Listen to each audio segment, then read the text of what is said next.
அனைவருக்கும் இனிய காலை, மாலை வணக்கங்கள். இன்ஃபாக்ட் இவரு ஆஸ்திரேலியாவுல வந்திருக்கிற நம்ம சுந்தரதாஸ் அவர்களுக்கு நேரம் இப்ப கிட்டத்தட்ட மிட் நைட்டா இருக்கும்னு நெனைக்கிறேன். சரியா 11 மணி. நேரம் தெரியல. அனைவருக்கும் குவைத்தின் சார்பாக வருக வருக என்று வரவேற்கின்றோம். இன்றைக்கு நம்ம ஒரு குவார்ட்டர்ல அதாவது ஒரு 3 மாதத்துல ஒரு நேர்காணல் ஒண்ணு வைக்கலாம்னு சொல்லி வச்சிருந்தோம். சென்ற முறை நம்ம இலந்தை ராமசாமி அவர்களை நமது பாபேஸ் அவர்கள் நேர்காணல் கண்டார்கள். இந்த தடவை நம்ம சுந்தரதாஸ் மதிப்புக்குரிய சுந்தரதாஸ் அவர்கள் ஈழத்திலே ஒரு சினிமா பத்திரிகை ஆசிரியராக இருந்து தமிழ் பழைய காலத்து சினிமா படங்களை பற்றி மிகவும் அருமையாக தெரிந்தவர் என்று நமது நண்பர் இந்திரநீலன் சுரேஷ் அவர் சொல்லியிருக்கின்றார். அவரை நேர்காணல் செய்வதற்கு நமது இந்திரநீலன் சுரேஷை விட்ட வேற ஒரு சிறந்த ஒரு நண்பர் கிடைப்பது அரிது. அவர் இருக்கின்றார். நம்ம நிகழ்ச்சியை ஆரம்பிப்பதற்கு முன்னால் நம்ம குவியத்தில் வழக்கம் போல நம்ம ஒரு திருக்குறள் ஒரு 10 பாடல்களை ஒரு அதிகாரத்தில் சொல்லிக் கொண்டு வந்திருந்தோம். வாரம் ஒரு அதிகாரம் குவியம் வழங்கும் என்று அதை நடுவில் சில காலமாக நிறுத்தி வைத்திருந்தோம். அதை மீண்டும் தொடரலாம் என்று இருக்கின்றோம். சுந்தரதாஸ் அவர்களும் நமது இந்திரநீல சுரேஷ் அவர்களும் ஒரு நிமிடங்கள் பொறுத்துக் கொள்ளும்படி அன்புடன் கேட்டுக்கொள்கின்றோம். இன்று நிச்சயமாக. நாம் பார்க்க இருக்கின்ற அதிகாரம் குவியம் திருக்குறள் வரிசையில் அறிவுடைமை 43வது அதிகாரம் அவர்கள் உரையுடையர். அறிவற்ற காக்கும் கருவி செருவார்க்கும் உள்ளழிக்கல் ஆகா அரண். அறிவு அழிவு வராமல் காக்கும் கருவியாகும். அன்றியும் பகை கொண்டு எதிர்ப்பவர்க்கும் அழிக்க முடியாத உள் அரணும் ஆகும். சென்ற இடத்தால் செலவிடா தீது ஒரி நன்றின்பால் உய்ப்பது அறிவு. மனத்தை சென்ற இடத்தில் செல்ல விடாமல் தீமையானதிலிருந்து நீக்கி காத்து நன்மையானதில் செல்ல விடுவதே அறிவாகும். எப்பொருள் யார் யார்வாய் கேட்பினும் அப்பொருள் மெய்ப்பொருள் காண்பது அறிவு. எப்பொருளை யார் யாரிடம் கேட்டாலும் கேட்டவாறே கொள்ளாமல் அப்பொருளின் மெய்யான பொருளை காண்பதே அறிவாகும். எண் பொருளவாக சிலர் சொல்லி தான் பிறர்வாய் நுண்பொருள் காண்பது அறிவு. தான் சொல்லுவன எளிய பொருளுடையவனாக பதியுமாறு சொல்லி தான் பிறரிடம் கேட்பவற்றின் நுட்பமான பொருளையும் ஆராய்ந்து காண்பது அறிவாகும். உலகம் தழியது ஒட்பம் மலர்தலும் கும்பலும் இல்லது அறிவு. உலகத்து உயர்ந்தவரை நட்பாக்கிக் கொள்வது சிறந்த அறிவு. முன்னே மகிழ்ந்து விரிதலும் பின்னே வருந்தி குவிதலும் இல்லாதது அறிவு. எவ்வது உறைவது உலகம் உலகத்தோடு அவ்வது உறைவது அறிவு. உலகம் எவ்வாறு நடைபெறுகின்றதோ உலகத்தோடு பொருந்திய வகையில் தானும் அவ்வாறே நடப்பதே அறிவாகும். அறிவுடையார் ஆவது அறிவார் அறிவிலார் அஃது அறிக்கல்லாதவர். அறிவுடையவர் எதிர்காலத்தில் நிகழப்போவதை முன்னே எண்ணி அறிய வல்லார். அறிவில்லாதவர் அதனை அறிய முடியாதவர். அஞ்சுவது அஞ்சாமை பேதமை. அஞ்சுவது அஞ்சல் அறிவார் தொழில். அஞ்சத்தக்கத்தை கண்டு அஞ்சாதிருப்பது அறியாமையாகும். அஞ்சத்தக்கதை கண்டு அஞ்சுவதே அறிவுடையவரின் தொழிலாகும். எதிரா எதிரதா காக்கும் அறிவிலார்க்கு இல்லை அதிர வருவதோர் நோய். வரப்போவதை முன்பே அறிந்து காத்துக் கொள்ளவல்ல அறிவுடையவர்க்கு அவர் நடுங்கும்படியாக வரக்கூடிய துன்பம் ஒன்றுமில்லை. அறிவுடையார் எல்லாம் உடையார். அறிவிலார் இன்னுரே ரேனும் இலர். அறிவுடையவர் வேறொன்று இல்லாதிருப்பினும் எல்லாம் உடையவரே ஆவர். அறிவில்லாதவர் வேறு என்ன உடையவராக இருப்பினும் ஒன்றும் இல்லாதவரே ஆவர். இந்த திருக்குறள் வரிசையை இந்த அதிகாரத்தை நம்ம ஏற்கனவே ஒரு முறை படித்திருக்கிறோம். அதை நிறுத்திய அதிலிருந்தே இன்றைக்கு ஆரம்பிப்போம் என்று ஆரம்பித்திருக்கிறோம். இதுல ஒரு சின்ன ஒரு முக்கியத்துவம் ஒன்று இருக்கிறது. அது ஒரே ஒரு உன்னிடம் சொல்லுகின்றேன். நாம் ஒரு திருக்குறள் கதை போட்டி என்று ஒரு அறிவித்திருந்தோம். அதில் இந்த அதிகாரத்தை கொடுத்து இந்த 10 பாடல்களிலே கருத்து அந்த கதையோடு இயைந்து வருமாறு ஒரு கதையை அமைத்து ஒரு 800 வார்த்தைகளுக்குள் அனுப்பும்படி கேட்டுக்கொண்டிருந்தோம். கிட்டத்தட்ட 10, 15 பேருக்கு மேல அனுப்பியிருக்கிறார்கள். இந்த மாத 1ஆம் தேதி வரை அதனுடைய அ எ நிறைவு நாள் இருக்கின்றது. இப்பொழுது நாம் நேர்காணலை காண்பதற்காக அவர்கள் காத்துக் கொண்டிருக்கின்றோம். இந்திரநீலன் சுரேஷ் அவர்தான் முதலில் நம்முடைய சங்கிலி நேர்காணலை ஆரம்பித்தவர். இன்றைக்கு ஒரு சிறப்பான நேர்காணலை அனுப்புவதற்காக காத்துக் கொண்டிருக்கின்றோம். நாம் கேட்பதற்காக காத்துக் கொண்டிருக்கின்றோம். சுந்தரதாஸ் அவர்களுக்கும், இந்திரநீலன் அவர்களுக்கும் நன்றி, வணக்கங்கள். அனைவருக்கும் அன்பான வணக்கங்கள். குவிகம் சார்பாக உங்களை வரவேற்பதில் பெரிய மகிழ்ச்சி கொள்கிறோம். இந்த வாய்ப்பை கொடுத்த திரு சுந்தரராஜன் அவர்களுக்கும் திரு கிருபானந்தன் அவர்களுக்கும் என்னுடைய நன்றியை தெரிவித்துக் கொள்கிறேன். இன்றைய விருந்தினர் சீனியர் சினிமா ஆசிரியர் திரு சுந்தர்தாஸ் அவர்கள். இலங்கை கொழும்புவைச் சேர்ந்த திரு சுந்தர்தாஸ் அவர்கள் இலங்கையிலிருந்து வெளிவரும் மிக மூத்த பத்திரிகையான தினகரன் பத்திரிகையின் சினிமா செய்தி ஆசிரியராக பணியாற்றியிருக்கிறார். திரைப்படம் சம்பந்தமாக பல கட்டுரைகளை வடிவமைத்து எழுதியிருக்கிறார். பல திரை நட்சத்திரங்களை சந்தித்து பேட்டியும் கண்டிருக்கிறார். மேலும் அவர் ஒரு சிறந்த சிறுகதை எழுத்தாளரும் கூட. கலைமகள், சாவி, குங்குமம் போன்ற பல பத்திரிகைகளில் அவருடைய படைப்புகள் வந்திருக்கின்றன. இன்றும் தொடர்ந்து பல பத்திரிகைகளில் திரைப்படம் குறித்த ஆய்வு கட்டுரைகளை எழுதி வருகிறார். 50 வருடங்களுக்கு முன்னால் சினிமா எப்படி இருந்தது என்று நாம் அறிவோம். பல சுவாரஸ்யமான திரைப்படங்கள் வந்த காலம் அது. முற்றிலும் பழைய நிலையிலிருந்து விடுபட்டு புத்தம் புதிய திசையில் திரைத்துறை பயணித்த அந்த காலகட்டத்தில் பணியாற்றிய திரு சுந்தர்தாஸ் அவர்கள் தற்போது ஆஸ்திரேலியாவில் வசித்து வருகிறார். ஒரு துறையின் வல்லுநராக இருந்தால் என்ன சொல்லுவோம்னா, அவரை தூக்கத்திலிருந்து எழுப்பி கேட்டால் கூட பதில் சொல்லுவார் அப்படின்னு சொல்லுவோம் இல்லையா? நிஜமாவே சுந்தரதாஸ் அவர் தூக்கத்திலிருந்து தான் எழுப்பி உரையாடலை நடத்துகிறோம். ஆஸ்திரேலியாவில் தற்போது நள்ளிரவு நெருங்கி கொண்டிருக்கிறது. குவிகம் சார்பாக அவரை வரவேற்பதில் பெரிய மகிழ்ச்சி அடைகிறோம். வணக்கம். வணக்கம் சுந்தரதாஸ் சார். வணக்கம். குவிகம் அன்பர்கள் நண்பர்கள் மத்தியிலே இந்த நள்ளிரவில், அதாவது ஆஸ்திரேலியாவில் இந்த நள்ளிரவில் உரையாடுவதை கேட்டு நான் மிகவும் மகிழ்ச்சி அடைகிறேன். பட்டப்பகலில் பேசுவதும் காலையில் பேசுவதும் மாலையில் பேசுவதும் சகஜம். ஆனால் நள்ளிரவிலும் பேசுவதும் ஒரு அபூர்வமான ஒரு அனுபவம். இது எதிர்காலத்தில் நான் சொல்லிக் கொள்ளலாம். என்னுடைய பேச்சை நள்ளிரவிலும் மக்கள் இருந்து கேட்டார்கள் என்று நான் பெருமையாக சொல்லிக் கொள்ளலாம். நிச்சயமாக சார். உங்களுடைய ஆரம்ப நிச்சயம் உங்களுடைய ஆரம்ப நாட்களை பற்றி சொல்லுங்களேன். எப்படி இந்த முதல்ல பத்திரிகை துறையில் எப்படி நுழைந்தீர்கள், அப்புறம் இந்த திரைப்படத்தின் மீது ஒரு ஆர்வம் எப்படி ஏற்பட்டது, அதை பற்றி சொல்லுங்கள். பத்திரிகை துறைக்குள் நுழைவதற்கு முன்பே நான் சாதாரணமாக பாடசாலை மாணவனாக இருந்த காலத்திலேயே எல்லோருக்கும் சகஜமாக இருக்கக்கூடிய அந்த திரைப்பட ஆர்வம் எனக்கும் இருந்தது. அதாவது படங்கள் பார்க்க வேண்டும், அந்த படங்களை பற்றி பேச வேண்டும் என்பது அது ஒரு பெரிய புதுமையான விஷயம் அல்ல. எல்லோரும் செய்யக்கூடிய மாணவ பருவத்தில் செய்யும் ஒரு விஷயம். அதைத்தான் நானும் செய்து கொண்டிருந்தேன். அதே சமயத்தில் நான் எல்லோரையும் போல் நாவல்கள், கதைகள், பத்திரிகைகள், கட்டுரைகள் இவற்றையும் படித்துக் கொண்டிருந்தேன். எனக்கென்று சில பிரபலமான எழுத்தாளர்களுடைய எழுத்தின் மீது மிகுந்த ஆர்வமும் இருந்தது. தமிழ்வாணன், ராசு நல்ல பெருமாள், தேவன் இவர்களை போன்ற எழுத்தாளர்களுடைய எழுத்தின் மீது நான் மிகவும் ஆர்வம் கொண்டு அதை தொடர்ந்து வாசித்து வந்தேன். ஆமா, ஏதோ ஒரு சந்தர்ப்பத்தில் அந்த எழுத்துகள் என்னை மிகவும் வசீகரித்திருக்க வேண்டும். நான் அவற்றை படித்தோ என்னவோ எந்த காரணத்தாலோ எனக்கு எழுதும் ஆர்வம் ஒன்று வந்துவிட்டது. அனைவரும் அந்த காலகட்டத்தில் செய்யக்கூடிய ஒரு காரியத்தும் சிறுகதை எழுதுவது. அதைத்தான் நானும் செய்தேன். எனது சிறுகதையை எடுத்து 4 பத்திரிகைகளுக்கு எடுத்து சென்றேன். அதில் கொழும்பில் இருந்து வந்து கொண்டிருந்த ஒரு மாத பத்திரிகை கதம்பம் என்ற பெயர்.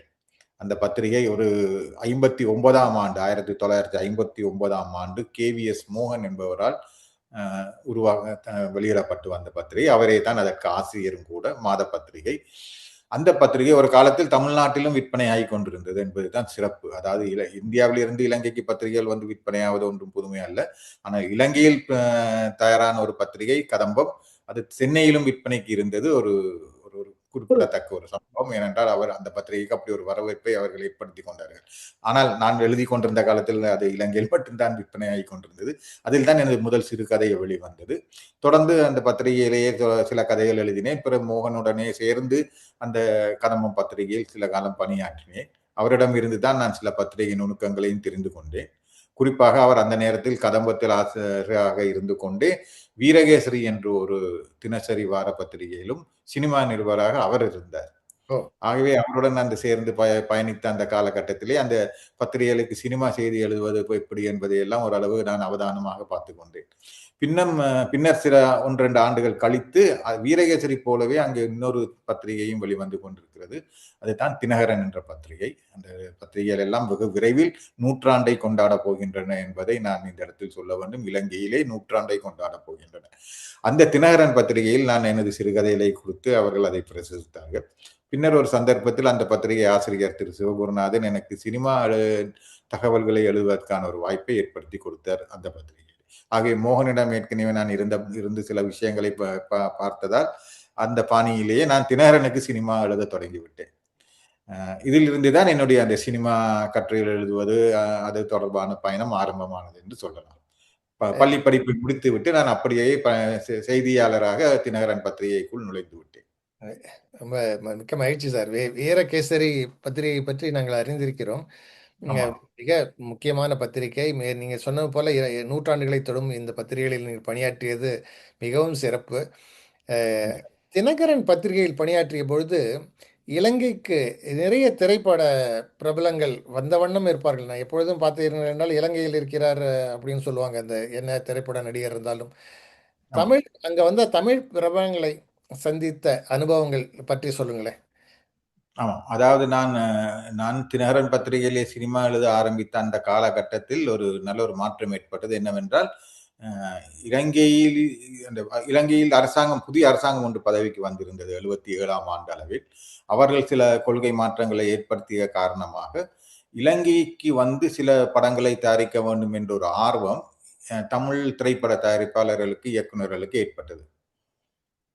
அப்படி ஏற்பட்ட முயற்சியின் காரணமாக பைலட் பிரேம்நாத் என்ற ஒரு படத்தை அவர்கள் உருவாக்க தொடங்கினார்கள். இந்த படம் எல்லோருக்கும் தெரிந்திருக்கும். சிவாஜி கணேசன் நடித்த படம். மாலினி பொன்சேகா நடித்தது. மாலினி பொன்சேகா என்ற ஒரு இலங்கை நடிகையும் சிவாஜிக்கு ஜோடியாக அந்த படத்தில் நடித்திருந்தார். இவர்களை தவிர ஸ்ரீதேவி, விஜயகுமார், வி கே ராமசாமி, மனோரமா என்று ஒரு பெரிய ஒரு நட்சத்திர பட்டாளமே அந்த படத்தில் இருக்கின்றார்கள். அந்த படத்தை இந்தியாவில் இருந்து ஒரு தயாரிப்பாளரும் இலங்கையைச் சேர்ந்த ஒரு தயாரிப்பாளரும் இணைந்து அந்த படத்தை தயாரித்தார்கள். ஆகவே அந்த படத்தில் நடிப்பதற்காக சிவாஜி கணேசன் உட்பட அனைவருமே இலங்கைக்கு வந்திருந்தார்கள். படத்தின் 90% படப்பிடிப்பு இலங்கையில் தான் நடைபெற்றது. வெளிப்புற படப்பிடிப்பாகவும் ஸ்டுடியோ படப்பிடிப்பாகவும் நடத்தினார்கள். அதன் காரணமாக எனக்கு அவர்கள் எல்லோரும் வர தொடங்கிய பொழுது அவர்கள் எல்லோரையும் சந்திக்கக்கூடிய ஒரு வாய்ப்பு எனக்கு இலங்கையில் கிடைத்தது. குறிப்பாக விஜயகுமார், மேஜர் சுந்தரராஜன் போன்றவர்கள் வந்த பொழுது வாசகர்களிடமிருந்து கேள்விகளை எடுத்து அந்த கேள்விகளுக்கு அவர்களிடமிருந்து பதில்களை எடுத்து தினகரன் பத்திரிகையில் நான் பிரசுரித்திருந்தேன். அதற்கு ஒரு வரவேற்பு இருந்தது. என்றால் நாங்களாக கேள்வி கேட்டு அதை பிரசுரித்துக் கொண்டிருக்காமல் வழமை போல் ஒரு மாறுதலாக வாசகர்களிடமிருந்து கேள்விகளை எடுத்து நாங்கள் பிரசுரித்துக் கொண்டிருந்தோம். அதன் காரணமாக அந்த இந்தியாவிலிருந்து வந்த கலைஞர்களுடன் தொடர்பு கொள்ளக்கூடிய ஒரு வாய்ப்பு கிடைத்தது. இதை தவிர தனிப்பட்ட முறையிலும் சில கலைஞர்கள் வந்தார்கள். டி.என். பாலு அவர் வந்திருந்தார். அந்த நேரத்தில் அவர் ஒரு படம் எடுக்க வேண்டும் என்று சொல்லிக் கொண்டு வந்தார். ஆனால் பின்னர் அவரால் அதை நிறைவேற்ற கிடைக்கவில்லை. அவரை போல் மேலும் சில கலைஞர்களும் இடையிடையே வந்து சென்றார்கள். இதை தவிர இந்த பைலட் பிரேம்நாத் தொடர்பான கலைஞர்களும் நிறைய பேர் வந்து போனார்கள். அந்த அனுபவத்தில் இருந்துதான் எனக்கு அவர்களுடனான அனுபவங்களும் ஏற்பட்டன. அது மிக ஆரம்ப காலத்தில் ஏற்பட்ட அனுபவங்கள் அவர்களை சந்தித்தது. எனக்கு இந்த பத்திரிகையாளராக இருக்கும்போது நீங்க திரு சாவி அவர்களையும் சந்தித்திருக்கிறீர்கள். ஏன்னா சாவி அவர்கள் பத்திரிகை துறையில் மிகப்பெரிய மாற்றங்களை கொண்டு வந்தவர். இளம் எழுத்தாளர்களை அறிமுகப்படுத்தியவர். அப்படி அறிமுகப்படுத்தியவர்கள் இன்றும் கோலோச்சி கொண்டிருக்கிறார்கள். அப்படிப்பட்ட அவரை நீங்கள் சந்திக்கும் வாய்ப்பு கிடைத்தது. அதை பத்தி கொஞ்சம் சொல்லுங்களேன். சாவி குங்குமம் பத்திரிகையில் ஆசிரியராக இருந்தது அனைவருக்கும் தெரியும். பின்னர் ஏதோ சில காரணங்களாக அதிலிருந்து விலகி அவர் தனது சொந்த பத்திரிகையான சாவி வார இதழை ஆரம்பித்தார்.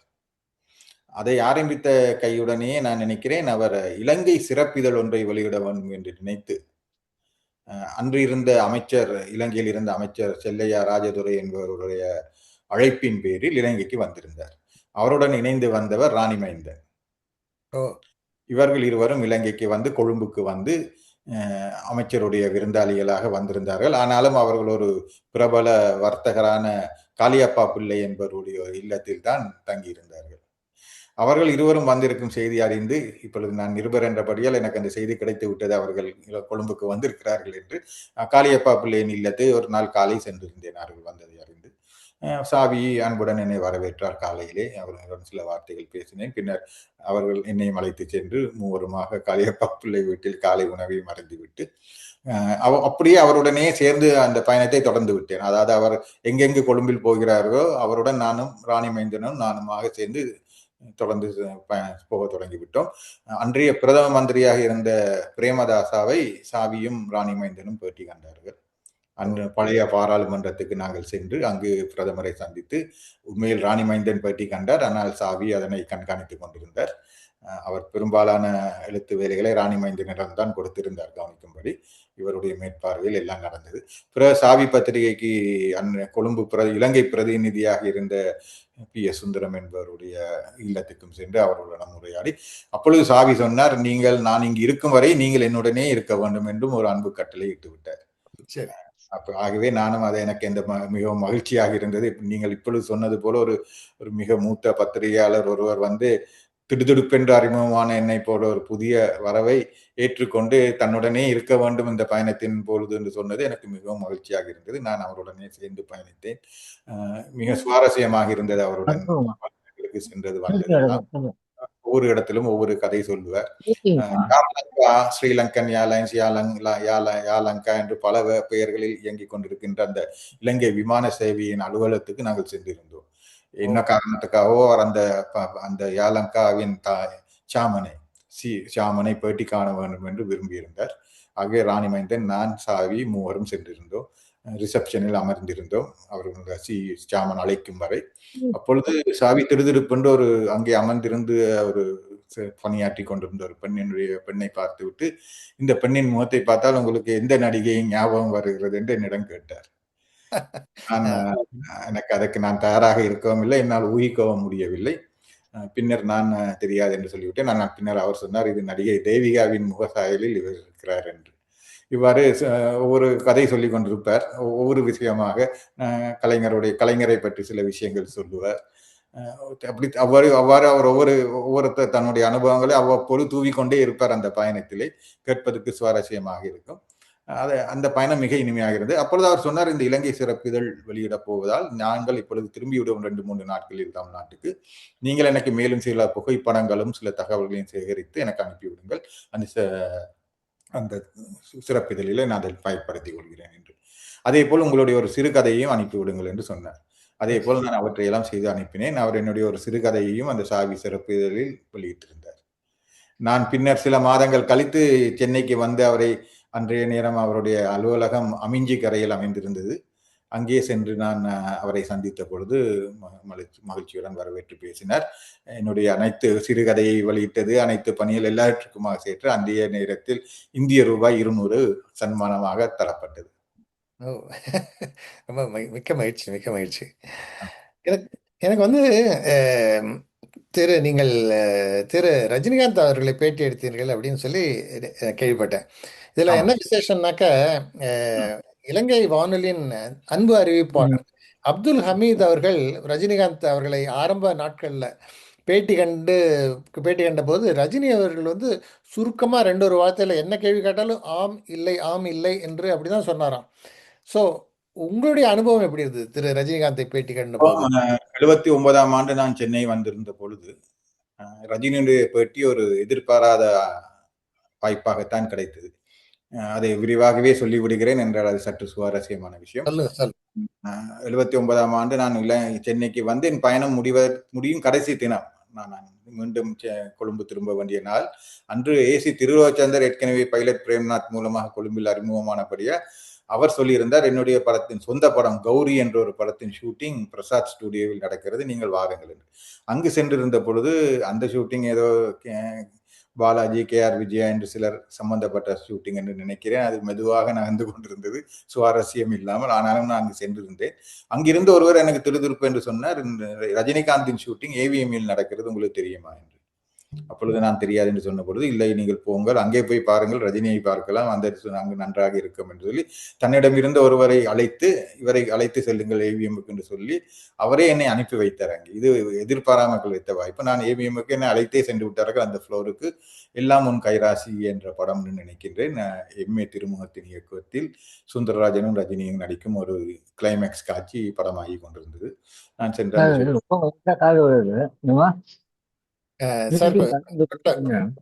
சுந்தரன் சார் கொஞ்சம் எனக்கு கோஸ்ட் கொடுத்துருங்க, எனக்கு நீங்க கண்டிப்பா பண்ணலாம் சார். ரைட். அப்போ அந்த ஷூட்டிங்கை நான் போய் பார்த்தேன். அதனிடையில் ஒரு பிரேக் கொண்டு கிடைத்தது ரஜினிக்கு. அப்பொழுது நான் திடுதிடுப்புண்டு ரஜினி பிரேக் கிடைத்தவுடன் ரஜினி சென்று அங்கே இருந்த சில எக்ஸ்ட்ரா நடிகைகளுடன் சீட்டாடி கொண்டிருந்தார் அந்த பிரேக் நேரத்தில். நான் அந்த நேரத்தில் சிவபூஜையில் கரடி நுழைவது போல் அவரிடம் சென்று நான் இவ்வாறு கொழும்பிலிருந்து வந்திருக்கிறேன், எனக்கு ஒரு பேட்டி வேண்டும் என்று கேட்டேன். அவர் உடனே நான் இப்பொழுது பேட்டி கொடுப்பதாக இல்லை என்று சுருக்கமாக சொல்லிவிட்டார். எடுத்த உடனே நானும் சரி என்று கூறி வந்துவிட்டேன். ஆனால் நான் அத்துடன் இந்த முயற்சியை நிறுத்தி விடாமல் பார்த்து அங்க படத்தின் தயாரிப்பாளரிடம் சென்று விட்டேன். அவர் ஒரு இளைஞர், அந்த தயாரிப்பாளர் கணேஷ் என்று நினைக்கிறேன்.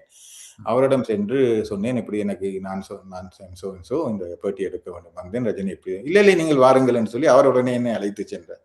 அழைத்து வந்து ரஜினி இவருக்கு ஒரு பேட்டி கொடுங்கள் என்று உடனே அவர் உடனே ஒத்துக்கொண்டு விட்டார், எந்த மறுப்பும் இல்லாமல். சில நிமிடங்களுக்கு முன்னர் தான் முடியாது என்றவர் தயாரிப்பாளர் சொன்னவுடன் அதற்கு உடனே உடன்பட்டு விட்டார். வாருங்கள் என்று இப்பொழுது நாங்கள் இடம் மாறிவிட்டோம், வேறொரு இடத்துக்கு கூட்டி சென்று அங்கே அமர்ந்து இருவரும் கேட்ட நேரம் அதற்கு பேட்டி கொடுத்தார். அவருக்கு அந்த நேரம் சொன்னால் நம்புவீர்களா தெரியவில்லை, அவருக்கு இலங்கை எங்கே இருக்கிறது என்றே சரியாக தெரியவில்லை. வேதாரண்யத்துக்கு அங்கால் இருக்கின்றதா என்று கேட்டுக்கொண்டார். பின்னர் அது நான் விளக்கம் கொடுத்தேன், வேதாரண்யத்துக்கு அங்கால் தான், ஆனால் இதுதான் இலங்கை என்ற மாதிரி ஒரு பொதுவான ஒரு அபிப்பிராயம் அவருக்கு ஒரு தகவல் கொடுத்திருந்தேன். அந்த பேட்டி ஒரு அளவு சுமாரான பேட்டி தான், ஆனால் ஏதோ பெரிய மனது வைத்து அந்த நேரம் பேட்டியை கொடுத்து விட்டார். அது முதல் அனுபவம்.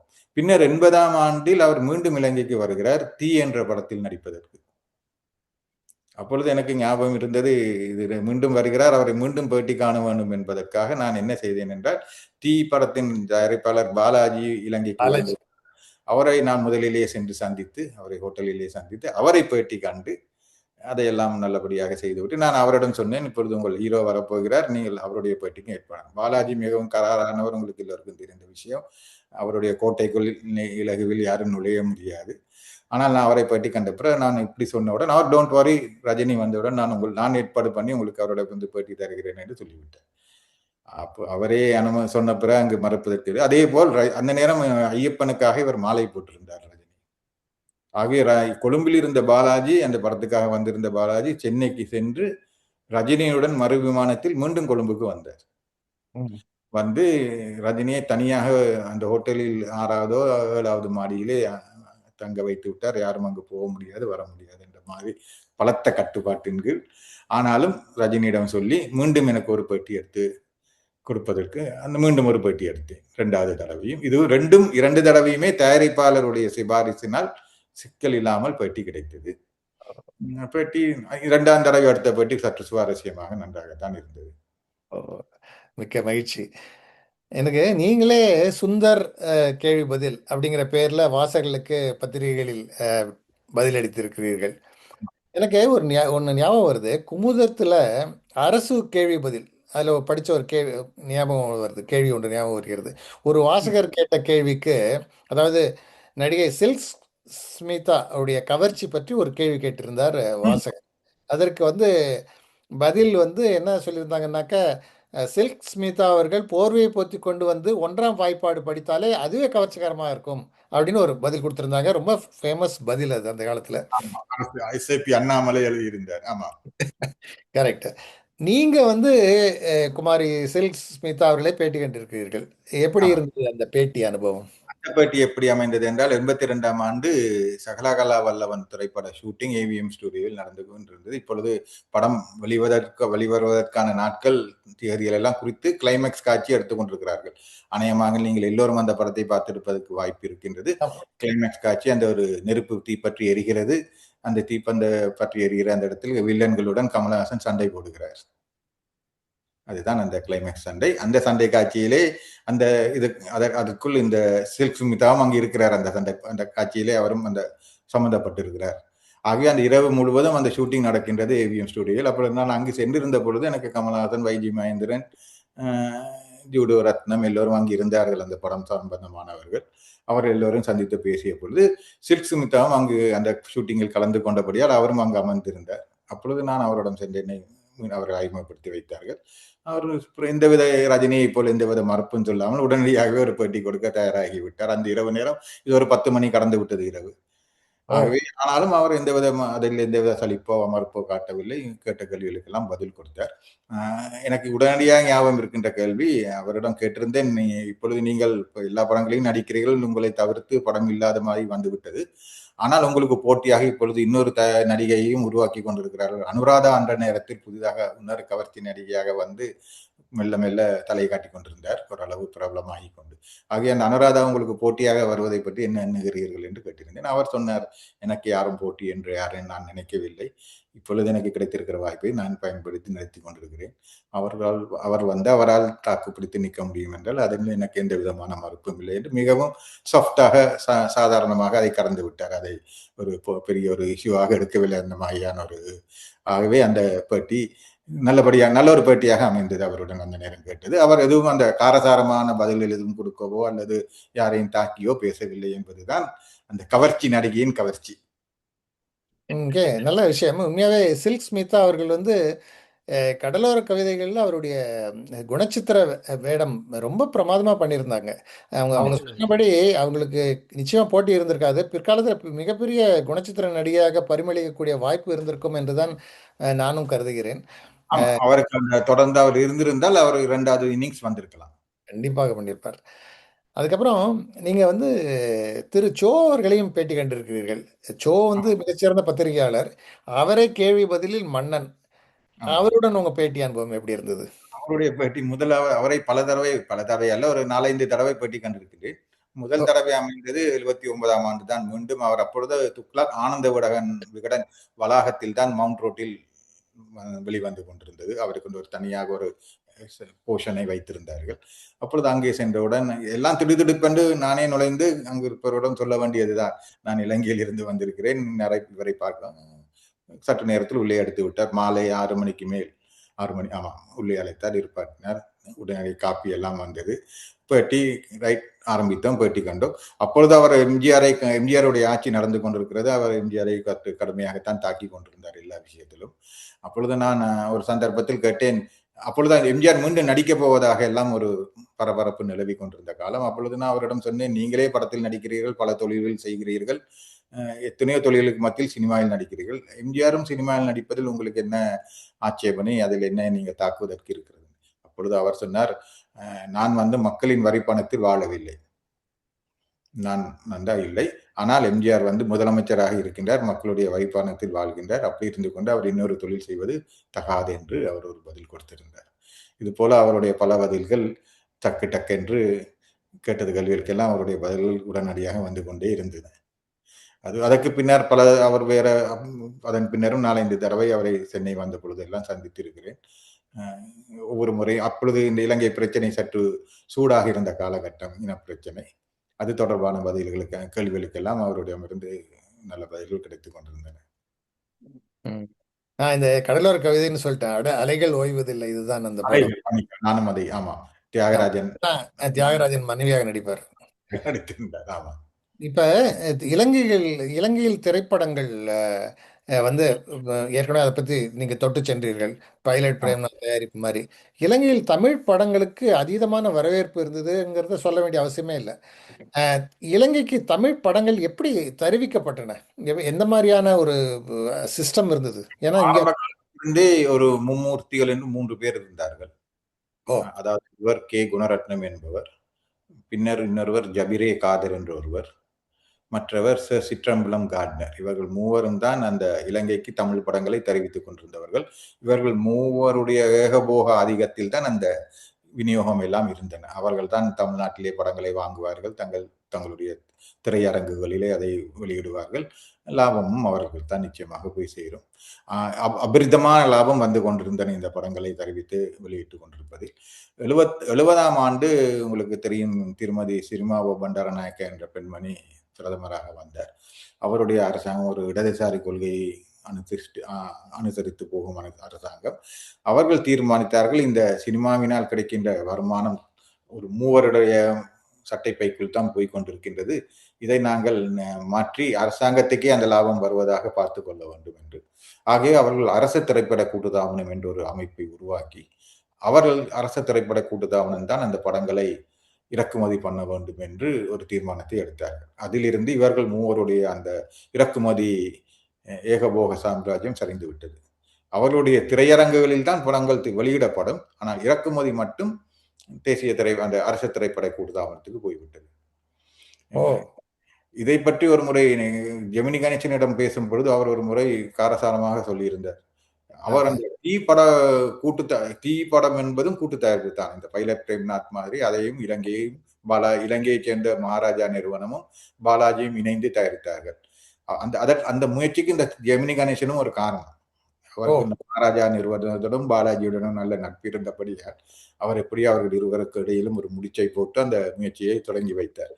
அப்பொழுது நான் அவரிடம் கேட்டபொழுது அவர் சொன்னார், இது மாதிரி முயற்சிகள் அவசியம் வர வேண்டும், இல்லாவிட்டால் திரைப்பட கூடுதாமனம் எங்களை மிகவும் குறைந்த விலைக்கு படங்களை வாங்கி காட்டிக் கொண்டிருக்கிறார்கள் எங்களிடம் இருந்து. சுமை தாங்கி படத்தை முன்பு 1 லட்சம் ரூபாய்க்கு வாங்கினார்கள் இலங்கைக்கு. இப்பொழுது 10,000 20,000 ரூபாய்க்கும் படங்களை கேட்டுக் கொண்டிருக்கிறார்கள் என்றெல்லாம் அவர் குறையாக சொல்லிக் கொண்டிருந்தார். ஆகவே அந்த மாதிரியான நிலைமையை மாற்றுவதற்கு இது போன்ற கூட்டு தயாரிப்புகள் தான் சரி. ஆகவே தேசிய திரைப்பட அந்த அரசு திரைப்பட கூடுதாமனம் வந்த பிறகுதான் திரைப்படங்களுடைய விநியோகம் அவர்களுடைய கைக்கு போகிறது. அவர்கள் படங்களை மிக நிதானமாகத்தான் வாங்குவார்கள். உலகம் சுற்றும் வாலிபன் 73ஆம் ஆண்டு வெளிவந்தது. இலங்கைக்கு 77ஆம் ஆண்டு தான் அது திரைக்கு வந்தது. அப்படியா? ஏனென்றால் அந்த படம் வந்த கையுடனே வாங்கியிருந்தால் அதன் விலை அதிகம். 2-3 ஆண்டுகள் அதை பொறுத்து அந்த படம் பழைய படம் போல் ஒரு நிலைக்கு வந்த பிறகு செகண்ட் ரன்னிங்ஸ் வாங்குவது போல ஒரு விலைக்கு வாங்கலாம். புரியுது. ஆனால் அந்த படம் இலங்கையை பொறுத்தவரை புதிய படம். அந்த நேரம் டெலிவிஷன் எதுவும் கிடையாது, விசிடி அது இது எதுவுமே கிடையாது, யூடியூப் இல்லை. ஆகவே என்று திரைக்கு வர்றதுக்கு அன்றுதான் இலங்கையில் இருப்பவர்கள் பார்க்கலாம். அதே அளவுக்கு வரவேற்பையும் பெறும் அல்லவா? ஏறத்தாழ 200 நாட்களுக்கு மேல் அந்த படம் ஓடியது. ரொம்ப அருமை அருமை அருமை அருமை. ஒரு உதாரணம் சொல்லுங்க. இது ஒரு உதாரணம். இது போல பல படங்கள் இதே மாதிரி இந்தியாவில் ஓடாத படங்களும் இலங்கையில் நன்றாக ஓடி இருக்கின்றது. அது ரசிகர்களுடைய ரசனை தான் அதற்கு அந்த காரணம். நியா என்ற படம், குரு என்ற படம் எல்லாம் தமிழ்நாட்டில் பெரிய அளவில் வரவேற்பை பெறவில்லை. ஆனால் இலங்கையில் கிட்டத்தட்ட ஒரு ஆண்டுக்கு மேலாக ஓடியது. இரண்டாவது, இந்த படங்கள் இவ்வாறு ஓடுவதற்கு தமிழ் ரசிகர்கள் மட்டுமல்ல, சிங்கள ரசிகர்களும் ஓரளவு காரணம். என்றால் சில படங்கள் அவர்களுக்கும் பிடித்துவிடும். சரி. பாம்பு சம்பந்தப்பட்ட படம் என்பதால் அதற்கு மொழி அவசியம் இல்லை. அந்த காட்சிகளிலுடைய அந்த பிரமிப்பை அவர்களும் சென்று அந்த படத்தை எல்லாம் பார்க்க தொடங்கி விட்டார்கள். அதுவும் ஒரு காரணம். சில நேரம் சில படங்கள் வெற்றிகரமாக ஓடுவதற்கு.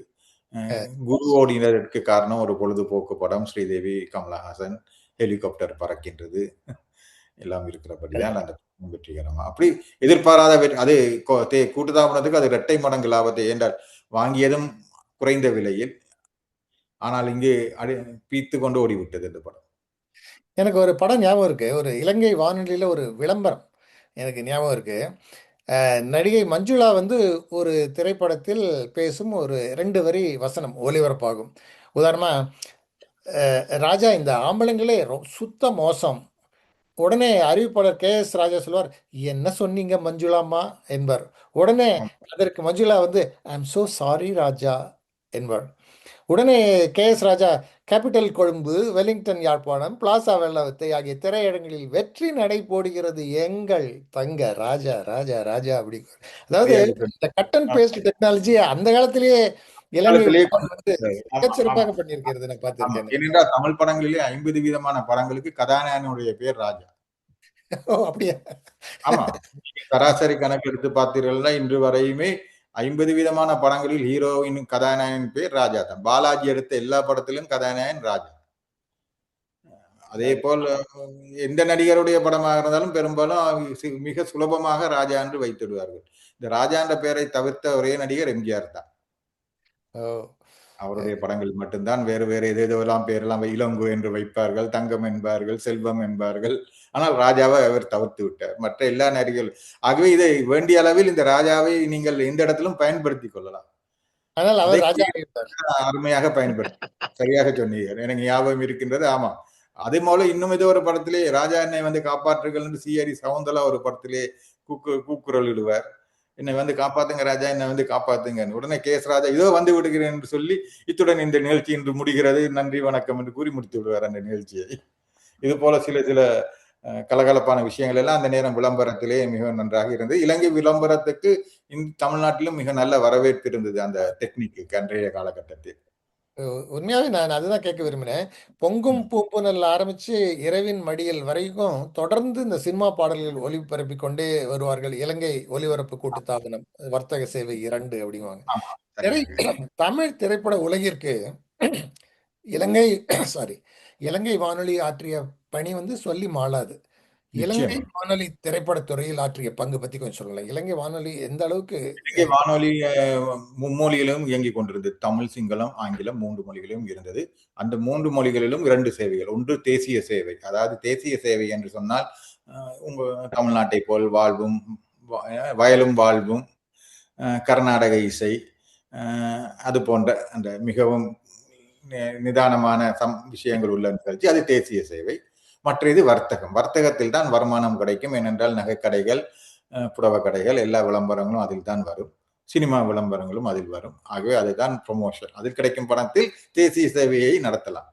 ஆகவே இலங்கை வானொலியை பொறுத்தவரை வர்த்தக சேவை அன்று எல்லா முழு இலங்கைக்குமே அந்த வர்த்தக சேவை மிகவும் நல்ல ஒரு சேவையை கொடுத்தது. பொழுதுபோக்கு அம்சங்களுடன் அது நீங்கள் சொன்னது போல் காலை பொங்கும் பூமுனல் முதல் அங்கு பிரபலமாக இருந்தவர் மயில் வாகனம் என்ற ஒரு ஒளிபரப்பாளர். மயில் வாகனம் சர்வானந்தா? அல்ல அல்ல அல்ல, இவர் சீனியர் மயில் வாகனம், சர்வானந்தா அல்ல, SP மயில் வாகனம் என்ற ஒரு மிக பழமையான திறமையான ஒளிப்பதிப்பாளர். இவரின் காலத்தில் தான் அந்த வர்த்தக சேவை பிரசித்தமானது. அவர் தான் அதை கட்டி எழுப்பியவர். இவருக்கு AVM நிறுவனத்துடனும் மிக நெருங்கிய தொடர்பு இருந்தது. அது போல வேறு பல நிறுவனங்களுடன் தொடர்பு இருந்தது.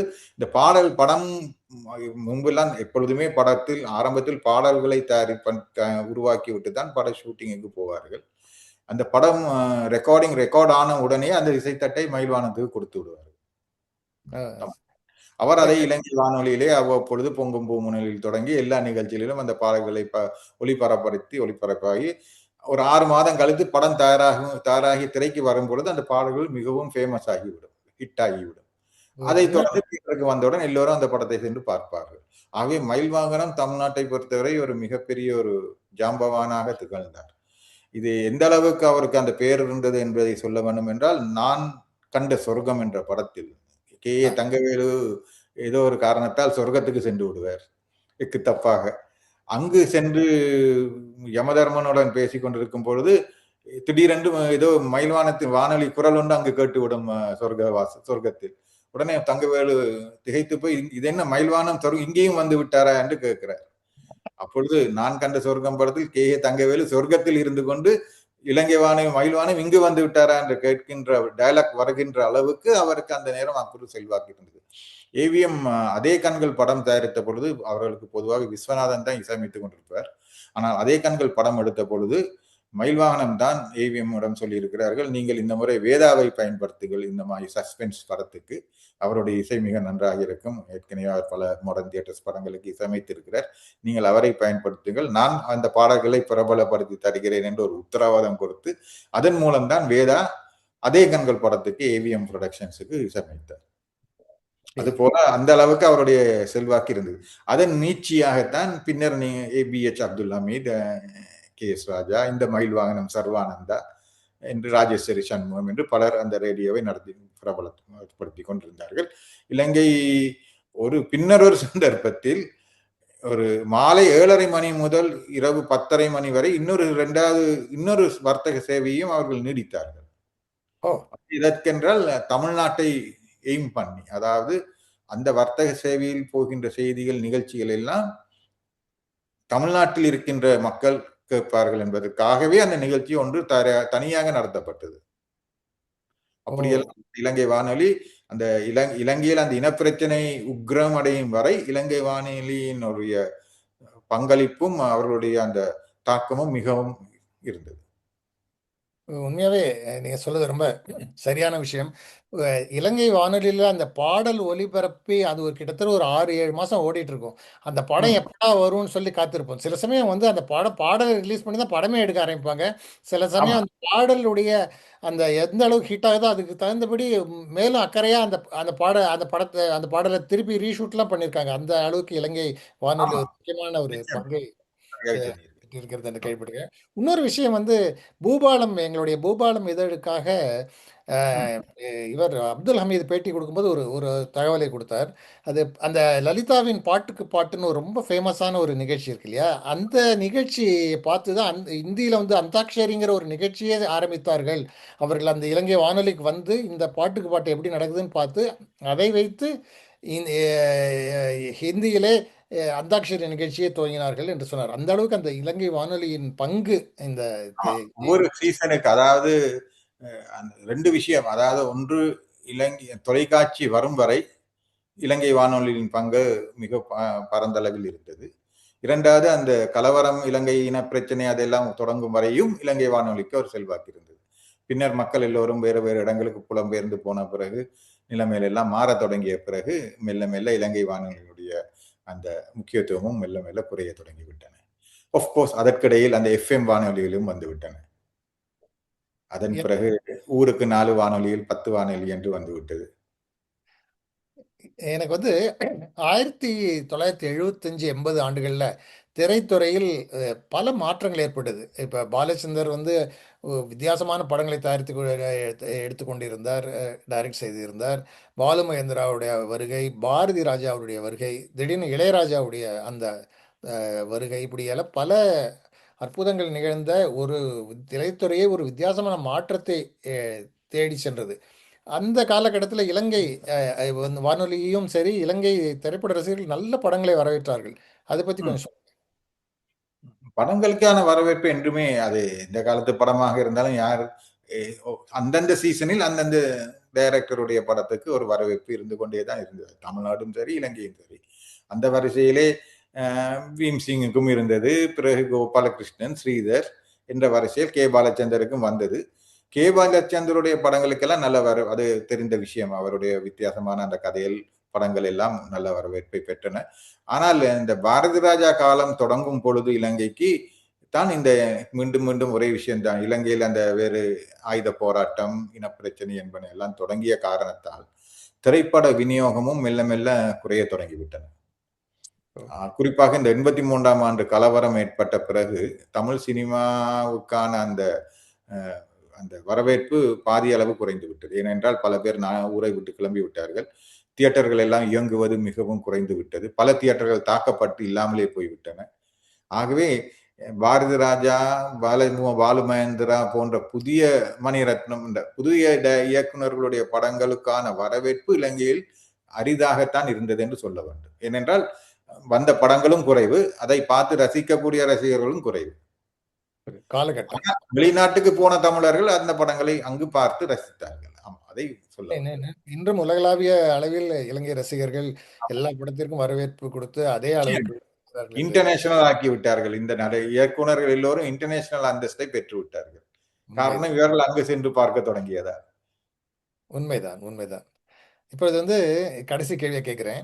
தற்போது ஆஸ்திரேலியாவில் தங்களுடைய எழுத்து, அந்த திரைப்பட விமர்சன பணி இப்போ எப்படி போய்கிட்டு இருக்கு? நான் உண்மையாகவே நான் ரொம்ப ரசித்து படிப்பது உங்களுடைய முகநூலில் 50 வருடங்களில் சினிமா என்று சரியாக 50 வருடம், இன்றிலிருந்து 50 வருடங்களுக்கு முன்னால் வந்த ஒரு படத்தை எடுத்து அற்புதமாக விமர்சனம் செய்வீர்கள். அதை தவிர அந்த படத்தில் சுவாரஸ்யமான நடந்த விஷயங்களை பற்றி சொல்வீர்கள். நேரம் குறைவு காரணமாக உங்களுக்கு வந்து அதை பற்றி சுருக்கமாக சொல்லுங்களேன். நிச்சயமா, நன்றி. அதாவது நான் 2 விதமாக கற்று எழுதுகிறேன். அதாவது முதல் 6 மாதமும் 60 ஆண்டுகளுக்கு முன்னர் வந்த படங்களை பற்றி எழுதுகிறேன். அதாவது அதற்கு தலைப்பு ஸ்வீட் 60. பொதுவாகவே எல்லோருக்கும் ஸ்வீட் 16 என்று தான் சொல்லுவோம். ஆனால் இது ஸ்வீட் 60. அதாவது சரியாக 60, அதாவது இப்ப 66ஆம் ஆண்டு வந்த படங்களை பற்றி 60 ஆண்டு கழித்து இப்பொழுது எழுதுவேன். அதிலே அந்த 66ஆம் ஆண்டு வெளிவந்த படங்கள், அதில் என்னென்ன படங்கள், அந்த படங்களில் படத்தை தயாரித்த பொழுது ஏற்பட்ட சம்பவங்கள், சுவாரஸ்யமான விஷயங்கள், நான் கேள்விப்பட்டவற்றை அந்த கட்டுரைகளில் வாரம் ஒரு படத்தை பற்றி எழுதுகிறேன். அது ஒரு 6 மாதத்தில் அந்த லிஸ்ட் முடிந்துவிடும். மீதி 6 மாதமும் 50 ஆண்டுகளுக்கு முன் வந்த படங்களை பற்றி, அதாவது 76ஆம் ஆண்டு வந்த படங்கள், பொன் விழா ஆண்டில் இந்த படங்கள், இப்பொழுது அந்த 50 கோல்டன் ஜூப்ளி அந்த படத்துக்கு, அவற்றை பற்றி ஒரு 6 மாதங்கள் எழுதுவேன். என்னென்ன நடந்தது இந்த படத்தை எழுதும் பொழுது, படத்தை எடுக்கும் பொழுது அவர் அந்த என்ன நடந்த சம்பவங்கள் எல்லாம், படம் எடுத்த நேரம் அந்த சம்பவங்கள் வெளிவந்திருக்காது. ஆனால் ஆமா. இப்பொழுது அதை பற்றி நாங்கள் பல இடங்களில் கேள்விப்பட்டு பேட்டி கண்டு தெரிந்ததையெல்லாம் நாங்கள் எழுதுகிறோம். இதை நான் வந்து இலங்கையில் ஒரு பத்திரிகையிலும் ஆஸ்திரேலியாவில் ஒரு ஒரு வெப் பேஜில் வெளிவருகின்ற ஒரு ஆன்லைன் பத்திரிகையிலும் எழுதி கொண்டிருக்கிறேன். பின்னர் நான் அந்த கட்டுரையை என்னுடைய முகநூலிலும் போடுகிறேன். ஆகவே சுவராசிய விருப்பமானவர்கள், ஆர்வம் உள்ளவர்கள் என்னுடைய முகநூலில் நுழைந்தும் இதை படிக்கலாம். நான் அதை ஓப்பனாகத்தான் வைத்திருக்கிறேன் முகநூலை. ஆகவே எவர் வேண்டுமானாலும் அதை படிக்கலாம். அல்லது என் மூலம் முகநூலில் நட்பு ஆகியும் படிக்கலாம். எப்படி வசதி என்றாலும் அது திறந்த புத்தகம்.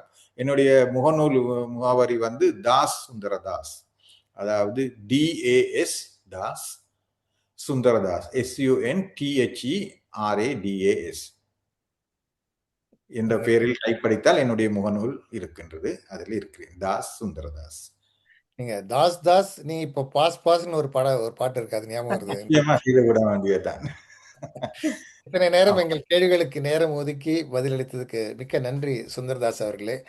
நன்றி. இப்பொழுது வந்து கலந்து கொண்டவர்களின் கருத்துக்களை கேட்பதற்காக சுந்தரராஜன் நிச்சயமா. சாருக்கு நன்றி தெரிவித்து, கோவியத்திற்கும் நன்றி தெரிவித்து அவரிடம் ஒப்படைக்கிறேன். மிக்க நன்றி, வணக்கம். நன்றி சுந்தரதாஸ் அவர்களே, நன்றி இந்திரன் சுரேஷ் அவர்கள். அப்படியே எங்களை வந்து ஒரு 50-60 வருடங்களுக்கு பின்னாடி அழைத்துக் கொண்டு சென்று விட்டீர்கள். அதை பார்க்கும்போது அதுவும் இலங்கை வானொலி நிலையம் அப்படியே மயில் வாகனன் குரல், அப்புறம் ராஜா KS ராஜா குரல், ராஜகுரு சேனாதிபதி கனகரத்னம் மற்றும் ராஜேஸ்வரி அம்மையார் குரல், அவரெல்லாம் அப்படியே கேட்பதைப் போலவே உங்களுடைய குரல் அப்படியே எங்கள் மனதில் அப்படியே ஆழமாக பயந்திருக்கிறது. அந்த ஒவ்வொருவருக்கும் நிச்சயமாக இங்க இருக்கிற நிறைய பேர் வந்து எல்லாமே கிட்டத்தட்ட 70+ ஆர் மைனஸ் தான் இருக்கிறோம் நாங்க. ஆமா. இப்போ என்னுடைய 2, 3 கேள்விகள் இருக்கு. அது தவிர நம்ம நண்பர்கள் ஏதாவது கேள்வி கேட்பாங்க உங்கள. ஏன்னா இலங்கை வானொலிய நீங்க பழைய நினைவுகள தொட்டு அப்படியே செழிப்படைய ஆமா. செய்து விட்டீர்கள். ஸோ இப்போ அந்த சி இலங்கை வர்த்தக வரிவகுப்புல அந்த கதையும், பாட்டும், தேர்ந்த இசைன்னு 2, 3 இதெல்லாம் பண்ணுவாங்க. அதை பற்றி ஏதாவது 2, 3 வார்த்தை சொல்ல முடியுமா?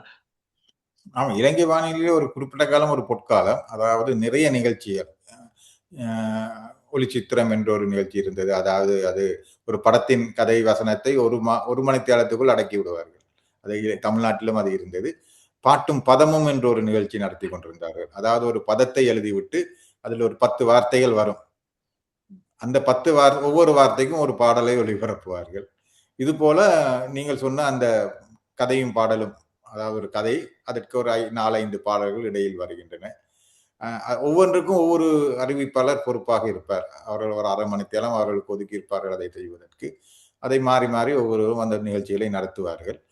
பெரும்பாலும் அந்த கதையும் பாடலும் ஒரு வாசகர்கள் தான் அந்த கதையை எழுதி அனுப்புவது. அதைத்தான் அங்குள்ள ஒளிபரப்பாளர் படித்து பார்த்து அந்த கதை நல்ல கதையாக இருந்தால் அந்த கதையை வாசிப்பார்கள். அதை வாசிக்கும் பொழுது இடையிடையே அதில் ஒரு பாடலையும் இணைத்து விடுவார்கள். அது போல நிகழ்ச்சி. அதாவது தொலைக்காட்சி இப்பொழுது செய்யக்கூடிய பல வேலைகளை இலங்கை வானொலி முன்பே செய்துவிட்டது. நிச்சயமாக அந்த காலத்துல ஒரு நல்ல ட்ரெண்டிங்காவே தான் இருந்தது இலங்கை வானொலியிலே. அதை பார்த்து தான் மத்த இன்னொரு நிகழ்ச்சி சுவாரஸ்யமாக இருப்பது போல் பூவும் பொட்டும் என்று ஒரு மங்கையர் வைத்திருந்தார்கள். அது பெண்களுடைய முழு நிகழ்ச்சிகளும் அவர்களை பற்றிய விஷயங்கள், அவர்களுடைய விவகாரங்கள் எல்லாம் அதிலே நடந்து கொண்டிருக்கும். இசைக்களஞ்சியம் என்ற ஒரு நிகழ்ச்சி வைத்திருந்தார்கள். பொங்கும் பூம்புணல், எங்கள் நண்பர் சுரேஷ் சொன்னது போல அதிலே புதிய பாடல்கள் தான் பெரும்பாலும் அந்த பொங்கும் பூம்புணலிலே ஒளிபரப்பாகும். அந்த நிகழ்ச்சியிலே அதை ஒளிபரப்பி அந்த பாடல் ஹிட் ஆகிவிடும். நீங்க அருமை சார். சார் இப்ப நீங்க ஆஸ்திரேலியாவில் என்ன பண்ணிட்டு இருக்கீங்க நீங்க? அதை பத்தி கொஞ்சம் ஒரு வார்த்தை சொல்லிட்டேன்னா மத்த நண்பர்களை கேட்கலாம். ஆமா, ஆஸ்திரேலியால நான் வந்து இப்ப வந்து இந்த ஆர்டிக்கல் எல்லாம் எழுதுறத ஒரு பொழுதுபோக்கா இப்ப செய்துகிட்டு இருக்கேன். ஆனா நான் வந்து ஒரு பேங்க்ல ஒர்க் பண்ணிக்கிட்டு இருக்கேன், தொழில் செய்யறேன். அதுதான் என்னுடைய மெயின் ஜாப். இப்ப வந்து பண்ண ரொம்ப வருஷமாவே 26 வருஷம் பூர்த்தி பண்ணிட்டேன் பேங்க்ல. அதாவது சினிமாவை பொறுத்தவரை பொன்விழா ஆண்டில் இந்த படங்கள், வங்கியை பொறுத்தவரை வெள்ளி விழா ஆண்டில் இந்த பேங்க். ஆஹா, அருமை அருமை சார். உங்களுடைய பேசும் வார்த்தைகளும் ரொம்ப அழகான வார்த்தைகள், அழகாக கோர்த்து கொடுத்திருக்கீங்க. ரொம்ப மகிழ்ச்சியா இருக்கு. இப்போ நண்பர்கள் சில கேள்விகளோ அல்லது அவங்களுடைய கருத்துக்களோ சொல்லுவாங்க, அதை கேட்கலாம். முதல்ல சார் சாய் கோவிந்தன் சார், நீங்க ஒரு வார்த்தைகள் சொல்ல முடியுமா? சாய் கோவிந்தன் இது போயிட்டாரா? நான் இருக்கேன். ஆனா ரொம்ப பேச முடியல, நோஸ் பிளாக் இருக்கு. கொஸ்டின் நான் போட்டிருக்கேன். நல்ல அருமையான பேட்டி, நல்ல மனதா இருந்தது. சாய் கோவிந்தன் வந்து ஒரு கேள்வி கேட்டிருக்கார். தென்னாலி தென்னாலி திரைப்படத்துல திரு கமலஹாசன் அவர்கள் இலங்கை தமிழ் பற்றி பேசியதை பற்றி உங்களுடைய கருத்துக்களை சொல்லவும் அப்படின்னு ஒரு கேள்வி. ஆமா, கமலஹாசன் எல்லோருக்கும் தெரிந்தது போல அவர் ஒரு வித்தியாசமான ஒரு கலைஞர். புதுசாக ஏதாவது செய்ய வேண்டும் என்பதை தான் அவருடைய நோக்கம். நாங்கள் அதை தொடர்ந்து அவருடைய திரைப்பயணத்தில் பார்த்து வருகிறோம். இந்த தெனாலி படத்திலே அவர் வந்து ஒரு இலங்கையைச் சேர்ந்த ஒரு இளைஞனுக்கு அங்கு ஏற்பட்ட அனுபவங்களும் அதை தொடர்ந்து அவர் இப்பொழுது அந்த படத்திலே அனுபவித்து வருகின்ற துன்பங்கள், அதன் அந்த மன அழுத்தங்கள், தாக்கங்களை தான் ஒரு பாத்திரமாக வெளிப்படுத்தி இருந்தார். அது வந்து இலங்கை தமிழ் பேசுகின்ற ஒரு தமிழனுடைய பாத்திரம். அதை அவர் மிக உண்மையிலேயே மிகவும் அருமையாக சித்தரித்திருந்தார். அதாவது அது மட்டும் அந்த படத்திலே நான் என்னை கவர்ந்தது என்னவென்று சொன்னால், அவர் ஒரு கிட்டத்தட்ட ஒரு வித மன பேதளித்தவராக மாதிரி அல்லது மன கிளேசத்துக்குள்ளான மாதிரி தான் அந்த படத்திலே அவர் காட்சியளித்தார். அந்த படத்தில் இந்த அதாவது இந்த சண்டைகள், சச்சரவுகள், இந்த மாதிரி யுத்தங்கள் தொடர்ந்து நடந்து கொண்டிருந்தால் மக்களுடைய மனநிலை இறுதியில் இந்த மாதிரியான ஒரு கட்டத்துக்கு தான் போகும் என்பதை தன்னுடைய பாத்திரத்தின் மூலம் அவர் அன்றைய காலகட்டத்தில் வெளிப்படுத்தி இருந்ததார் என்றுதான் நான் சொல்ல வேண்டும். அதாவது எந்த தரப்பையும் தாக்காமல், இது சரியா பிள்ளையா என்ற ஆராய்ச்சிக்குள்ள எல்லாம் செல்லாமல் அவருடைய அந்த கதாபாத்திரம் ஒரு சிறப்பாக அமைக்கப்பட்டிருந்தது. அதாவது தொடர்ந்து இது மாதிரியான பாதிப்புகளுக்கு உள்ளாகி கொண்டு வருகின்ற மக்கள் இறுதியில் மன அழுத்தத்துக்கும் மனோவியாதிக்கும் தான் உள்ளாக கூடும் என்பதை மிகவும் காட்டியிருந்தார். அந்த படத்தில் அவர் பயன்படுத்திய வசனங்களும் அந்த இலங்கை தமிழராக, குறிப்பாக யாழ்ப்பாண தமிழில் அவர் பேசியிருந்தார். அது ஒரு நல்ல ஒரு முயற்சி. பொதுவாக யாழ்ப்பாண தமிழை படங்களிலே சில இலங்கை படங்களில், சில படங்களில் இலங்கையில் பயன்படுத்தி இருக்கிறார்கள். தமிழ்நாட்டிலும் 1-2 படங்களிலே மனோரமா பேசியிருக்கிறார். அந்த மாதிரி அருமையா பேசியிருப்பார். பிரேம்நாத் படத்தில் கூட பேசியிருக்கிறார் என்று நினைக்கிறேன். ஆனால் ஒரு முழு படத்தில் ஒரு படத்தின் கதாநாயகன் பேசி நடிப்பது என்பதற்கு அதற்கு ஒரு கொமர்ஷியல் தைரியம் வேண்டும். ஏனென்றால் தெரியும், தமிழ் படத்தில் வருமானம் என்பது வர்த்தக ரீதியாகத்தான் தங்கி இருக்கிறது. ஆனால் துணிந்து கமலஹாசன் அப்படி ஒரு கதாபாத்திரத்தை முன்வைத்து நடித்ததை பாராட்ட வேண்டும். அவருக்கு அந்த வசனங்கள் எல்லாம் எழுதி கொடுத்தது நான் நினைக்கிறேன் BH அப்துல் ஹமீது என்று தான் கேள்விப்பட்டேன். அவருடைய பங்களிப்பையும் இந்த இடத்தில் பாராட்ட தான் வேண்டும். அருமை சார், அருமை சார். சாய் கணேசன், நீங்க உங்களுடைய கருத்தையும் அவருடைய ஏதாவது கேள்வி கேட்டிருந்தாலும் கேட்கலாம். ஐயா, அனைவருக்கும் வணக்கம்.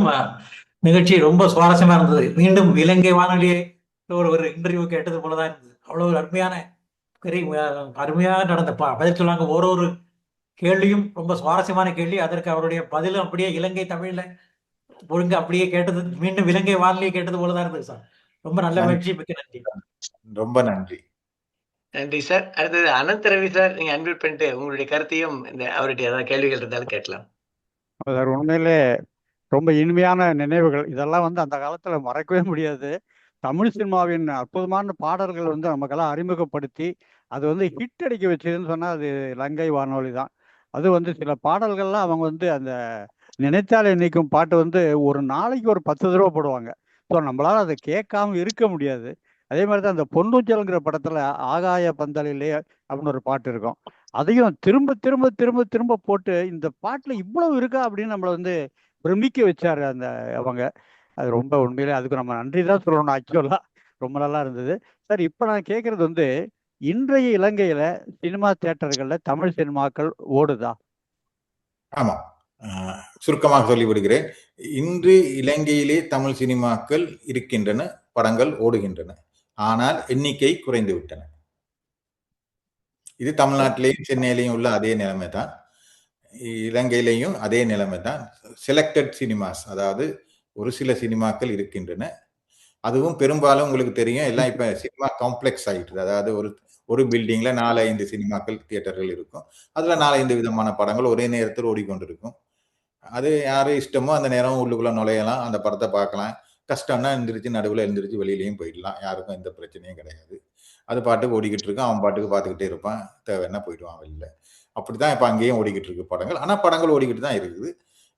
தமிழ்நாட்டில் தயாராகிக்கிட்டு இருக்கிற பிரபலமான படங்கள் எல்லாம் அங்கு வந்துகிட்டு இருக்கிறது. புது படங்கள், விஜய் படம், அஜித் படம் மாதிரி அவங்க நடிக்கிற படங்களுக்கெல்லாம் அங்கே தமிழ்நாடு மாதிரியே அங்கேயும் நல்ல வரவேற்பு. யாழ்ப்பாணத்தில் எல்லாம் இப்பொழுது மீண்டும் படங்கள் தொடங்கி காட்டி, முன்பு அந்த யுத்தம் நடந்த காலத்திலே படங்கள் எல்லாம் நிறுத்தப்பட்டிருந்தன, பார்ப்பதற்கு ஆள் இல்லை, காட்டுவதற்கு வழியும் இல்லை. இப்பொழுது அங்கெல்லாம் மீண்டும் படங்கள் ஓட தொடங்கிவிட்டன. ஆகவே சினிமா அங்கு இருக்கின்றது, இல்லாமல் இல்லை. தமிழ்நாட்டை போலவே ஏனைய நாடுகளைப் போலவே இலங்கையிலும் தமிழ் படங்கள் ஓடுகின்றன, ரசிகர்கள் ரசிக்கிறார்கள். நன்றி சார்.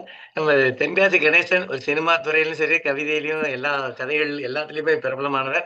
அவர் இப்ப நிறைய அப்பப்போ சேட்ல நிறைய கொடுத்திருந்தார் தகவல் எல்லாம். சார், நீங்க உங்களுடைய கருத்தையும் அவருடைய ஏதாவது கேள்வி இருந்தாலும் கேளுங்க சார். தென்காசி கணேசன். சார் அடுத்தது வணக்கம் சார். ராமராஜன் சார். வணக்கம் சார். மிக அற்புதமான நிகழ்ச்சி. உண்மையிலேயே ஒரு வழக்கத்துக்கு மாறான நிகழ்ச்சி என்று சொல்லணும். நல்ல உரையாடல்.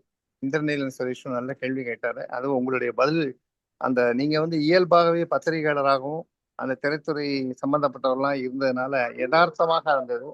ரொம்ப அவர் சொன்ன மாதிரி, நான் சின்ன வயதுல திருநெல்வேலி மாவட்டம், அதனால இலங்கை வானொலி தவிர வேற எந்த வானொலியும் கேட்க மாட்டோம்.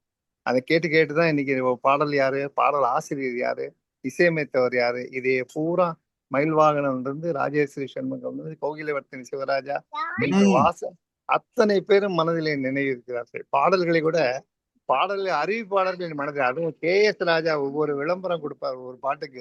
அந்த நேரம் அந்த சிவாஜி படம், உத்தமன் படம், எங்கள் தங்க ராஜா படத்துக்கெல்லாம் இதோ விட்டு மஞ்சுளா ஒரு நிமிடம் சொல்லிட்டு அடுத்த விளம்பரம் கொடுப்பார்.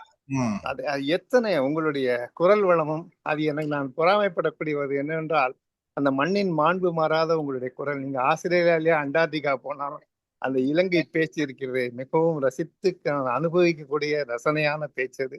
அதிலே நீங்கள் நல்ல தகவல்களை சொன்னீர்கள். மற்றவர்களைப் போல பூச்சில்லாத ஒரு பேச்சாக இருந்தது. ரஜினி முதலில் சந்திக்கும் போது தயாரிப்பாளர் மூலமாக சந்தித்தேன் என்று சொன்னது மட்டுமில்லாமல் அவர் சரியாக ஒத்துக்கொள்ளவில்லை. அந்த பேட்டி ஒன்றும் அவ்வளவு பெரிதில்லை.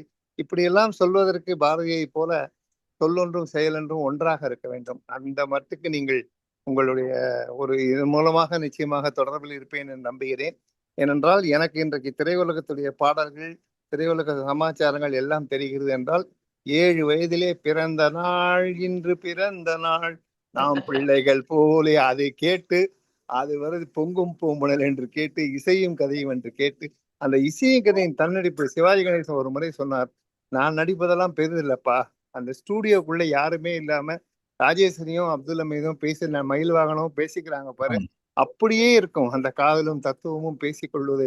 அவர்கள்தான் சிறந்த நடிகர்கள் என்று பாராட்டினார்கள் என்று மயில்வாகனனே ஒரு பேட்டியிலே சொல்லியிருந்தார். அவ்வளவு ஒரு அற்புதமான இலங்கை வானொலி.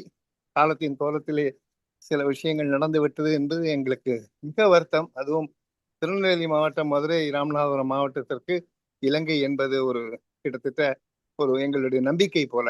நாங்கள் சென்னை வானொலியெல்லாம் ரொம்ப சுமாராகத்தான் கேட்போம். இது வித்தியாசமான அணுகுமுறை என்பதும் இலங்கை தான்.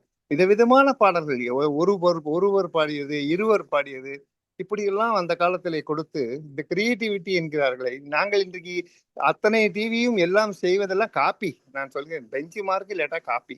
இதை ஒரிஜினலாக தந்தது இலங்கை வானொலி. மிக்க நன்றி. எனக்கு அப்படியே 40 வருட நினைவுகள் சென்றன. அதை அமைத்து கொடுத்த கோவிகத்திற்கும் இந்திரநீலன் சுரேஷுக்கும் நன்றி. உங்களிடம் தொடர்பு கொள்கிறேன். மிக்க நன்றி ஐயா. வணக்கம். நன்றி. ரொம்ப அழகா சொன்னீங்க தென்காசி கணேசன் அவர்களே. சார் ராமராஜன், நீங்க ஒரு நிமிடம் கேள்வி, நிறைவாக வாவேசு அவர்கள் நிறைவு செய்வார்கள். வணக்கம் ஐயா. மிக சிறப்பான உரையாடலா இருந்தது. உங்களை சந்தித்ததுல ரொம்ப மகிழ்ச்சி அடைகிறோம். ரொம்ப இயல்பான கேள்விகள் கேட்டாங்க ஐயா. அதை நீங்க ஒரு வரலாற்று ஆவணம் போல சொன்னீங்க. அது திருப்பி பாக்குற மாதிரி இருந்தது இந்த வரலாற்று. அப்படியே ரொம்ப வாரம் ஒரு நேயர் நிகழ்ச்சி ஒண்ணு நடத்துவாங்க. ஒரே ஒரு வானொலியில ஒரு வாசகர் மட்டும் பாடல்கள் கேட்பாரு. அதுக்கு நான் ஒரு தடவை ட்ரை பண்ணேன். அது எனக்கு ரொம்ப சிறப்பா இருந்தது. அது இப்ப நம்ம ஒரு கேள்வி சின்னதா உங்கள்கிட்ட கேட்கணும்னு ஆசைப்படுறேன். திரைப்படத்தை பத்தி ரொம்ப அழகா சொன்னீங்க. பத்திரிகை துறை, ஆனந்த விகடன், குமுதம், கல்கிலாம் இலங்கைக்கு வந்த போது அல்லது அது எப்படி இருந்தது, அந்த நிகழ்வு கொஞ்சம் நீங்க பகிர்ந்துக்கிட்டீங்கன்னா நல்லா இருக்கும் அப்படின்னு நினைக்கிறேன். நேரம் கருதி சுருக்கமாக சொல்லிவிடுகிறேன். எப்படி இலங்கை சினிமாக்கள் இலங்கைக்கு வந்து கொண்டிருந்தனோ தமிழ்நாட்டிலிருந்து தமிழ் படங்கள், அதே போல தமிழ் பத்திரிகைகளும் அந்த காலத்திலிருந்து தொடர்ந்து இலங்கைக்கு அனைத்து பத்திரிகைகளும், கல்கி, ஆனந்த விகடன், குமுதம், கல்கண்டு, ஆம்புலி மாமா, பொம்மை, பேசும் படம், நீங்கள் என்னென்ன தமிழ்நாட்டில் படித்தீர்களோ அவை அனைத்தும் இலங்கைக்கு வந்து முழு இலங்கையிலும் தமிழர்கள் இருக்கின்ற இடங்களில் எல்லாம் அது விநியோகமாகி அவர்கள் அதை வாங்கி படித்து ரசித்துக் கொண்டிருந்தார்கள். அதே 70ஆம் ஆண்டு சொச்சம் வரைக்கும். பின்னர் அதே சிரிமாவோ பண்டாரநாயக்காவின் ஆட்சியின் காலத்தில் அவர் எவ்வாறு அந்த படங்களை இறக்குமதியை கட்டுப்படுத்துவதற்கு அரச திரைப்பட கூடுதாமனத்தை தொடங்கி படங்களை அவர்களை அரசாங்கமே இறக்குமதி செய்ய தொடங்கியதோ அதே போல இந்த அந்நிய செலவாணி கையிருப்பை பேண வேணும் என்பதற்காக தமிழ் பத்திரிகைகளுடைய இறக்குமதியை அவர் கட்டுப்படுத்தினார்.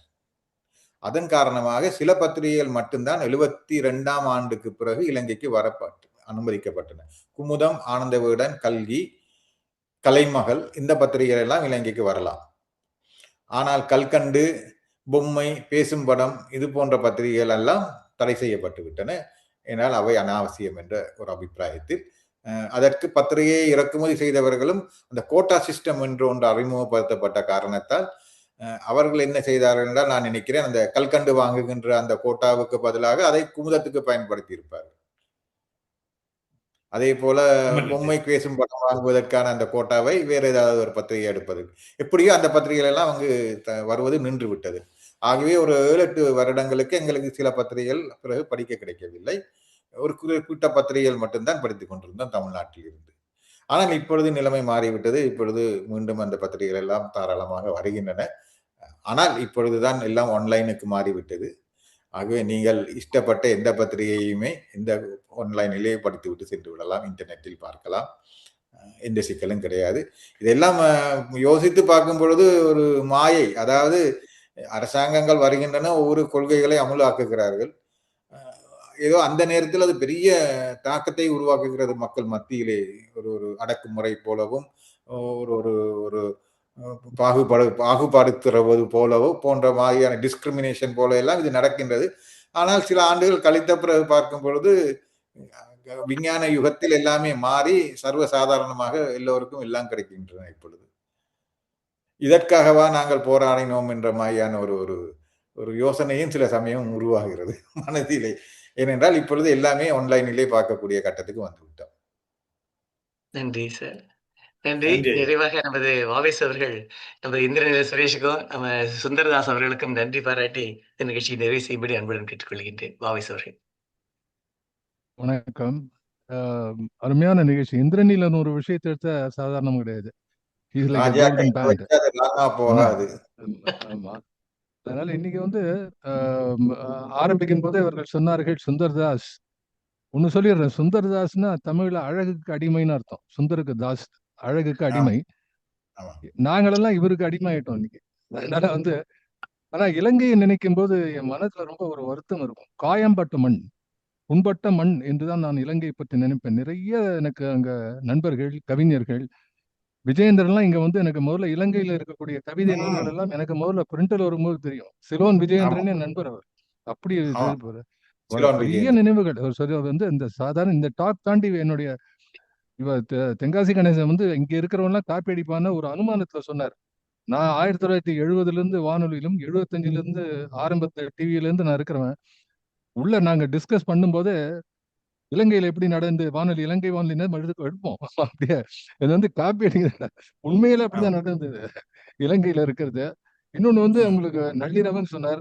திரைப்படம்னா எப்பவுமே நிறைய ஷோ இருக்கும். மிட் நைட் ஷோன்னு உண்டு எப்பவுமே, ஈவினிங் ஷோ. அதனால திரைப்பாடல் பத்தி பேசும்போது மிட் நைட் ஷோ உங்களுக்கு, எங்களுக்கு ஈவினிங் ஷோ. அது மாதிரி அவருக்கு சுந்தரராஜனுக்கு மார்னிங் ஷோ. அதனால 3 நேரத்திலும் நடக்கக்கூடிய விஷயங்களை அருமையாக பகிர்ந்து கொண்டீர்கள். ரொம்ப போற போக்குல சிலதெல்லாம் சொன்னார். மனது நெகிழ வைக்கக்கூடிய விஷயம். ஒரு கவர்ச்சி நடிகை சில்க் ஸ்மிதா, அவருடைய கவர்ச்சி அவருடைய அந்த இதுலதான் இருக்கு. அந்த போட்டி மனப்பான்மையில ஏதோ நான் என் விஷயம் பண்றேங்கிறாங்க. அதாவது ஒவ்வொரு ஆர்டிஸ்டுக்கு பின்னாடியும் வெவ்வேறு இருக்கும். இதெல்லாம் போற போக்கத்துல சொல்லி கொண்டு போற நேரத்துல அவர்கள் மிக அருமையாக சொன்னார்கள் என்பது வரவேற்க தந்தது. இதுல இது ஒரு விஷயம் என்னன்னா, இந்திரனிலன் has become one of the questioners. இதுல அதனால மத்த எல்லாரும் சேர்ந்து நிறைய கேள்வி கேட்க ஆரம்பித்தார்கள். அந்த அளவுக்கு சுவையாக இருந்தது.